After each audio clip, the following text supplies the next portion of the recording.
அண்மை செய்தியை பார்த்துக் கொண்டிருக்கிறோம். தூய்மை பணியாளர்களுக்கு இலவச உணவு வழங்கும் திட்டத்தை முதலமைச்சர் மு.க.ஸ்டாலின் நவம்பர் 15ஆம் தேதி தொடங்கி வைக்க உள்ளார் என்று தகவல் வெளியாகியுள்ளது. மேலும் சென்னை மாநகராட்சியில் தூய்மை பணியாளர்களுக்கு காலை, மதியம், இரவு என 3 வேளைகளிலும் இலவச உணவு வழங்கும் திட்டம் தொடங்க உள்ளது என்று தகவல் வெளியாகியுள்ளது. இது குறித்த கூடுதல் விவரங்களை எமது செய்தியாளர் ஜெபர்சன் வழங்க கேட்கலாம். வணக்கம் ஜெபர்சன், விவரங்கள் என்ன? தமிழகத்தில் காலை மற்றும் மதியம், இரவு என 3 நேரம் தூய்மை பணியாளர்களுக்கு இலவச உணவு வழங்குவதற்கான திட்டத்தை தமிழக அரசு தொடங்க உள்ளதாக ஏற்கனவே சட்டமன்றத்தில் தமிழக முதலமைச்சர் அறிவித்திருந்தார். அதன்படி பரிசாத்து முறையில் முதல் கட்டமாக சென்னை மாநகராட்சியில் இந்த திட்டத்தை வரும் 15ஆம் தேதி அவர் தொடங்கி வைக்க உள்ளதாக தகவல் வெளியாகியிருக்கிறது.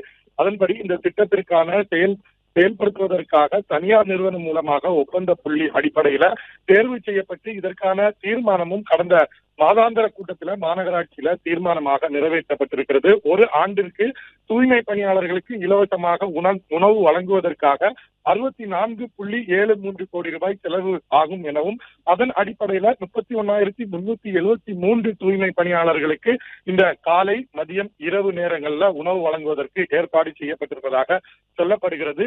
இது காலை என்ன உணவு வழங்க வேண்டும், மதியம் என்ன உணவு வழங்க வேண்டும், இரவு என்ன உணவு வழங்க வேண்டும், எந்த பகுதியில் அவர்களுக்கு வழங்கப்பட இருக்கிறது என்பது தொடர்பாக அனைத்து தகவல்களும் முழுமையாக சேகரிக்கப்பட்டு அதற்கான திட்டங்கள் தயார் நிலையில் இருப்பதாகவும், வரும் 15ஆம் தேதி கலைவாணர் அரங்கில் நடைபெறக்கூடிய நிகழ்ச்சியில தமிழக முதலமைச்சர் இந்த திட்டத்தை தொடங்கி வைக்க உள்ளதாகவும் தற்போது தகவல் வெளியாகி இருக்கிறது.